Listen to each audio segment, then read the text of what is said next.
Bienvenue dans Éduquer sans s'oublier, le rendez-vous des pros de l'éducation qui veulent accompagner les jeunes avec sens et sans s'épuiser. Je suis Marie, je suis passée de l'ado désengagée à la CPE engagée. Ici, on va explorer ensemble les postures, partager des outils concrets et ouvrir des pistes pour garder le cap. Pour eux, mais aussi pour vous. Parce qu'accompagner les jeunes, c'est les comprendre, mais c'est aussi apprendre à prendre soin de soi. Bienvenue dans ce nouvel épisode. Bienvenue et bonjour dans ce nouvel épisode qui s'intitule « Je ne suis pas responsable de leur avenir, mais j'ai un rôle à jouer ». Aujourd'hui, j'ai envie de commencer par une phrase un peu provocatrice qui va peut-être un peu vous piquer, mais voilà. La phrase c'est « Je ne suis pas responsable de leur avenir ». Oui, ok, ça pique un peu, parce que aujourd'hui, en fait, dans le monde de l'éducation, on entend souvent deux discours très opposés. Alors j'imagine que si vous écoutez ce podcast, vous allez sûrement faire plutôt partie de la première catégorie de personnes, mais vraiment, on trouve vraiment ces deux discours très opposés. D'un côté, il y a ceux qui vont dire je dois les sauver, je dois tout porter, je suis responsable de leur avenir, c'est à moi de les sauver, etc. C'est de ce côté que je pense qu'il y aura le plus de personnes qui écoutent ce podcast parce que, tout simplement, vous êtes dans la catégorie des personnes qui ont envie d'aider ces jeunes. De l'autre côté, il y a ceux qui pensent que l'avenir des jeunes ne les regarde pas. En fait, ils font leur boulot et le reste, c'est pas leur problème. Vous savez, cette phrase de moi, je fais mon boulot, le reste, ça me regarde pas. On est d'accord, c'est vraiment deux extrêmes. Et l'idée, c'est vraiment de ne pas être ni dans l'un ni dans l'autre. Parce que pour moi, en tout cas, dans les deux cas, il y a un piège. Aujourd'hui, j'ai envie de remettre un peu l'église au milieu du village, de retrouver le curseur, de remettre en fait, la posture de l'adulte là où elle doit être et de vous partager une vision qui, pour moi, en tout cas, est plus juste, plus sereine, plus saine et qui va faire aussi bien du bien aux jeunes qu'à vous en tant que pro. La promesse que je vous propose dans cet épisode, c'est vraiment de vous aider à clarifier la posture que vous avez et la juste place de vous, en tant qu'adulte, auprès des jeunes. Ne pas être sauveur, ne pas être spectateur, mais plutôt guide. Donc dans cette première partie, je vous propose en fait de voir un peu les deux extrêmes, les deux problématiques majeures. Donc je vais parler du syndrome de sauveur et du syndrome de spectateur. On va commencer par le syndrome de sauveur. Vous avez déjà sûrement entendu un collègue dire, ou peut-être que vous vous êtes même déjà dit, sûrement, une petite tête dans votre voix s'est déjà dit: «S'il décroche, ça sera de ma faute. Faut absolument que je sorte de là. Faut absolument qu'on l'aide et que, il ne reste pas dans cette galère». Vous savez un peu, celui qui croit qu'il va tout porter sur ses épaules, que l'avenir de ce jeune repose sur ses épaules. Bon, on est d'accord, ce sont de très belles intentions, c'est très très loyal, c'est très joli, hein, bien sûr, mais en fait à la longue, ça a vraiment des conséquences qui vont être très, très, très lourdes, pour vous et pour les jeunes. Je vais vous parler de 2 conséquences. Pour moi, en tout cas, il y a la première n'est pas à négliger, qui est, pour l'adulte, l'épuisement. Vous allez donner, donner, donner jusqu'à vous vider complètement, ne plus avoir d'énergie, ne plus, avoir de motivation. Vous allez en fait finir épuisé, mais complètement épuisé, à bout de force. Vous sentir découragé et parfois même, certains vont basculer dans ce qu'on appelle le burn-out. Et c'est vraiment triste d'en arriver là, surtout quand on part avec de super belles intentions. La deuxième conséquence, là, pour le coup, c'est plutôt au niveau du jeune, c'est l'infantilisation. Parce qu'en fait, vous êtes en train de sauver le jeune, et donc si vous êtes en train de le sauver, vous l'empêchez de se responsabiliser. Vous savez, on entend beaucoup maintenant que, on estime que les jeunes ne se responsabilisent pas, ne prennent pas leurs responsabilités, et cetera. Mais en fait, si vous portez pour lui, si vous le faites à sa place, en fait, il n'apprend pas à porter pour lui-même. Vous voyez, c'est, si je dois vous donner un exemple, concret, ce serait peut-être celui de cet éducateur qui va tout donner pour ce jeune. C'est-à-dire qu'à chaque permanence où il est avec lui, bah, où il est dans son étude, il va se consacrer pleinement à lui. Ça veut dire que, ça peut être aussi l'éducateur qui va faire des heures supplémentaires pour accompagner ce jeune, qui va prendre une place qui n'est pas la sienne auprès de ce jeune ou même auprès de la famille et cetera. Et en fait, au final, je peux vous assurer vraiment que d'une, le jeune n'apprendra rien, ne sera pas sauvé et l'adulte, lui, finira vidé, complètement amer de cette situation où il aura l'impression que ça n'aura servi à rien. Voilà.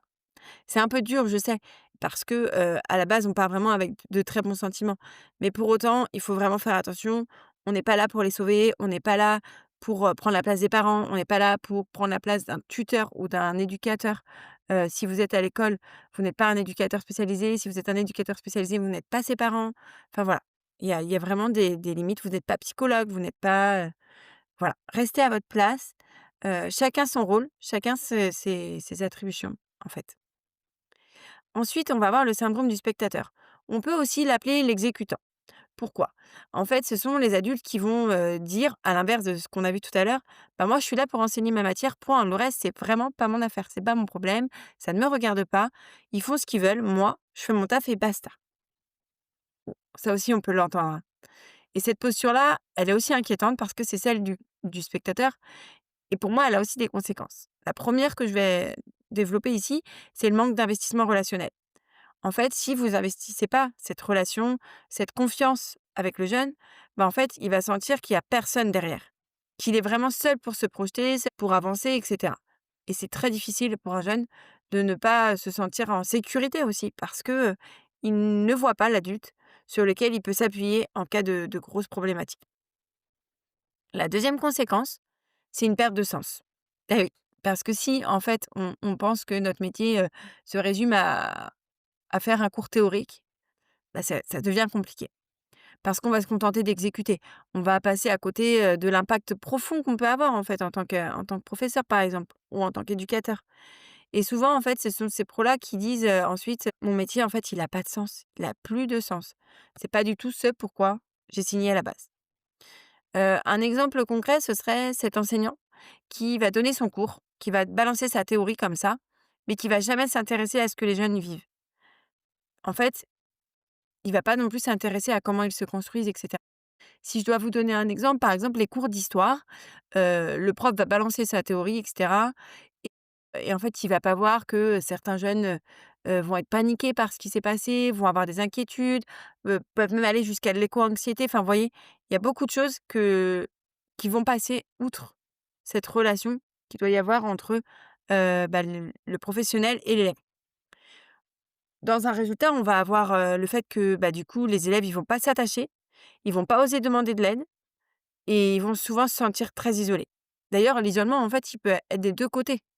Il peut être, l'isolement des jeunes, parce qu'ils vont pas se sentir, compris et cetera et l'isolement, de l'enseignant, parce qu'il va se renfermer dans sa bulle, il va se renfermer dans son cours, il va pas être, intégré, il va pas faire équipe, en fait, avec le jeune et pour moi, cette notion d'équipe, cette notion de dualité, de groupe et cetera, elle est hyper importante. Dans les 2 cas, qu'on soit sauveur ou spectateur, c'est destructeur.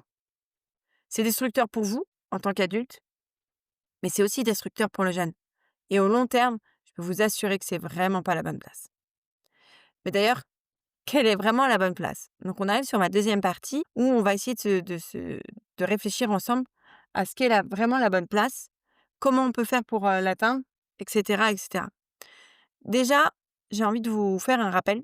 Alors peut-être que ça va vous heurter, peut-être que, au contraire, ça va pas du tout vous parler parce que c'est quelque chose qui ne vous est jamais arrivé. Mais sachez que l'avenir du jeune ne vous appartient pas. Ce n'est pas de votre responsabilité.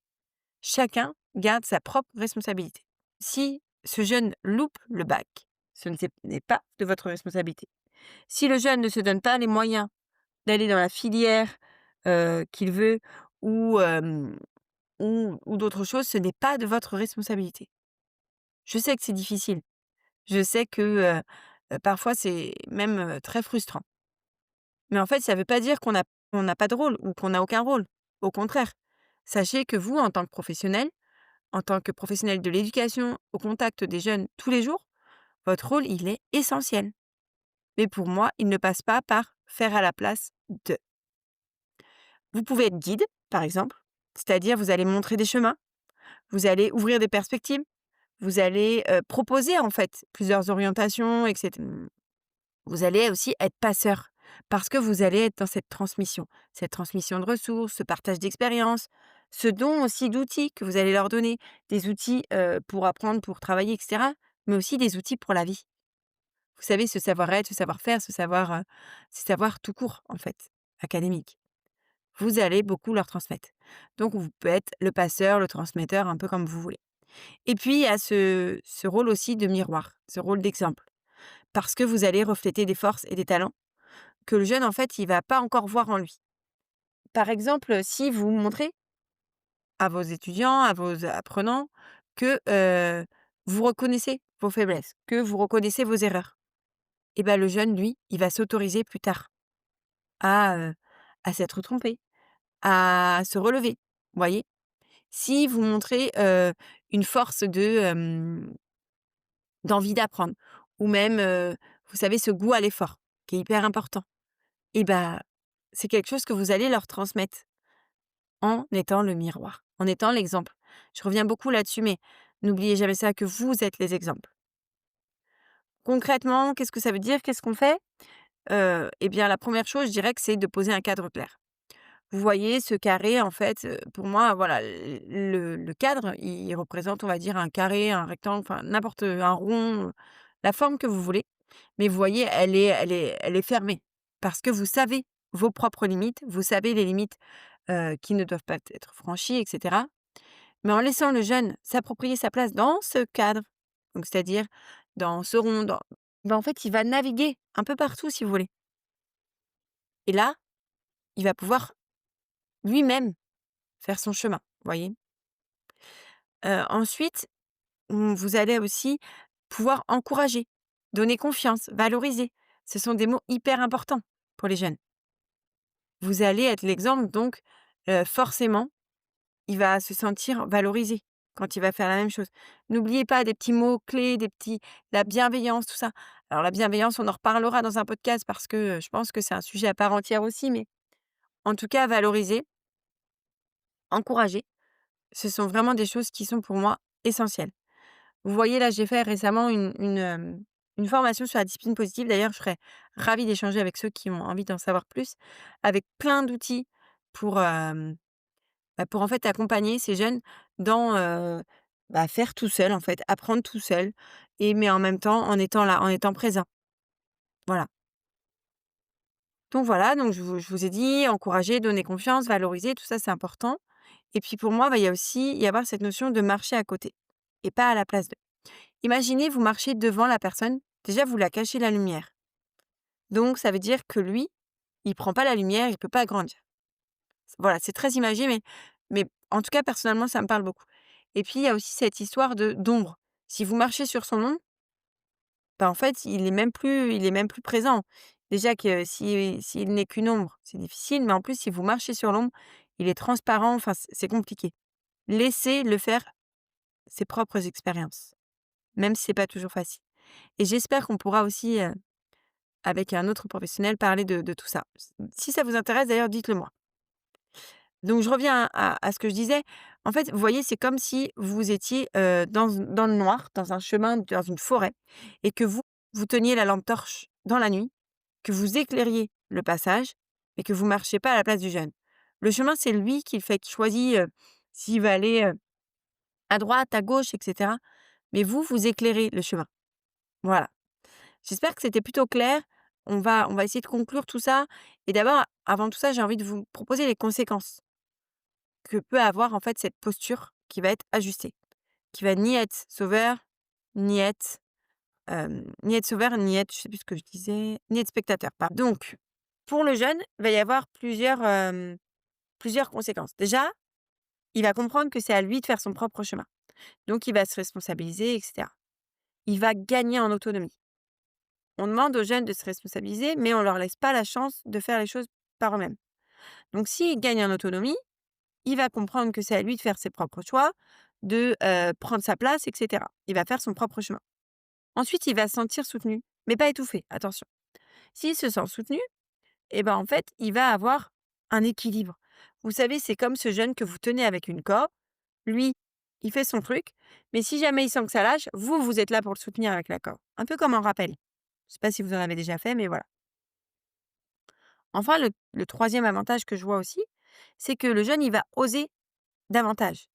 Il va expérimenter. Il va faire ses propres choix. Il va se faire son propre avis sur les choses. En fait, il sait qu'il y a quelqu'un qui est présent, il sait qu'il a un adulte qui est là, qui est pas intrusif et qui va ne pas le juger non plus et donc il va pouvoir expérimenter à fond. essayez du moins. Tout en connaissant bien sûr les limites parce qu'elles auront été claires dès le départ. Ensuite, ça a aussi des avantages pour vous, cette posture à adapter. Première chose, vous allez avoir moins de charge mentale.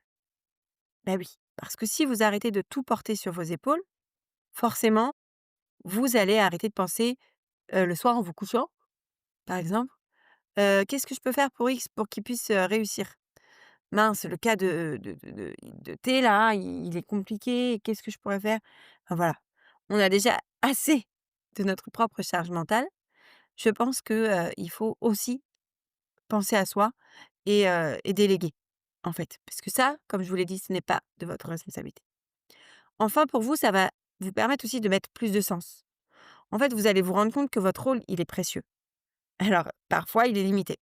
Souvent, vous allez être frustré. Souvent, vous allez vous rendre compte que, bah, vous n'êtes pas hyper puissant. Mais en tout cas, il y a des moments où vous allez vous rendre compte du sens que vous allez apporter dans la vie de ces jeunes, du rôle que vous allez avoir pour eux et je peux vous assurer que ça, c'est la plus belle des réussites. Et enfin, vous allez avoir des relations plus saines, plus équilibrées avec les jeunes, avec vos collègues aussi, parce qu'on soit bien d'accord, hein, si vous avez la posture adaptée et ben vos collègues, ils vont bien le vivre. Si vous êtes dans le sauveteur, forcément, il y a certains collègues qui vont pas apprécier et moi la première, je n'appréciais pas ceux qui se pensaient, sauveurs et qui étaient très intrusifs dans la vie des élèves et si à l'inverse, vous étiez plutôt spectateur, là aussi c'est pareil, c'est un comportement qui peut agacer d'autres collègues qui sont, eux, impliqués et bien, c'est pareil. Ça met des relations plus saines au sein des équipes, au sein de vos relations avec les jeunes et cetera. En fait, tout ça, c'est ce qui va vous permettre de durer dans ce métier et sans vous épuiser.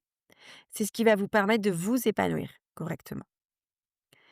Bon, si on résume, vous êtes ni le sauveur ni le spectateur. Vous êtes un guide, un passeur, un miroir, un transmetteur. Voilà. Vous êtes tout ça à la fois. Ça fait beaucoup, hein. Vous n'avez pas à porter leur avenir. Vous avez juste à être présent à l'instant T. En fait, on vous demande pas à penser pour plus tard pour le jeune. On vous demande à être présent maintenant, à poser un cadre, à offrir un regard, à offrir une oreille, offrir une écoute, à soutenir, à encourager. Voilà tout ce qu'on vous demande. Alors oui, c'est beaucoup, c'est vrai, mais n'empêche que, bah, en connaissant toutes vos limites, en connaissant tout ce que vous savez que vous pouvez faire et cetera, c'est tellement plus simple. Et dans cette posture-là, les jeunes, ils vont grandir, ils vont s'épanouir et vous, en tant que pro, vous allez tenir sur la durée. Maintenant, pour terminer, j'ai envie de vous poser une petite question. Aujourd'hui, où vous situez-vous?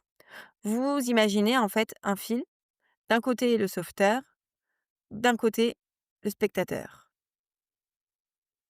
Qu'est-ce que vous diriez vous, à l'instant T?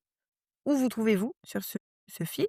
Est-ce que vous êtes plutôt du côté spectateur? Est-ce que vous êtes plutôt du côté sauveur? Vers quoi vous avez envie de tendre? Est-ce que vous avez envie de vous rapprocher de la posture de guide? Si oui, comment? Qu'est-ce que vous allez mettre en place et cetera? Si vous vous posez ces questions, je vous rappelle que j'offre actuellement un appel clarté qui vous permet en fait de discuter avec moi, d'avoir tous mes conseils pendant 30 minutes. Voilà, d'avoir en fait un coaching offert. Hem, Si vous préparez bien le truc et que vous m'envoyez en amont un peu le sujet que vous voulez, je peux vous assurer que ça peut être ultra, ultra productif. Je peux essayer de vous créer des outils et cetera. Donc voilà, réservez votre créneau, n'hésitez pas, faites-vous plaisir et puis, j'ai hâte de pouvoir, vous accompagner là-dessus. En attendant, je vous remercie beaucoup d'avoir écouté ce podcast, d'avoir écouté cet épisode. Je vous invite à le partager parce que c'est comme ça que je peux grandir et que, je peux aussi, m'améliorer et tout ça. Je vous invite aussi à mettre un commentaire parce que ça, c'est ce qui va me permettre de développer ma visibilité et ce qui va me permettre de me faire connaître. Voilà, donc je vous remercie beaucoup et je vous dis à très vite.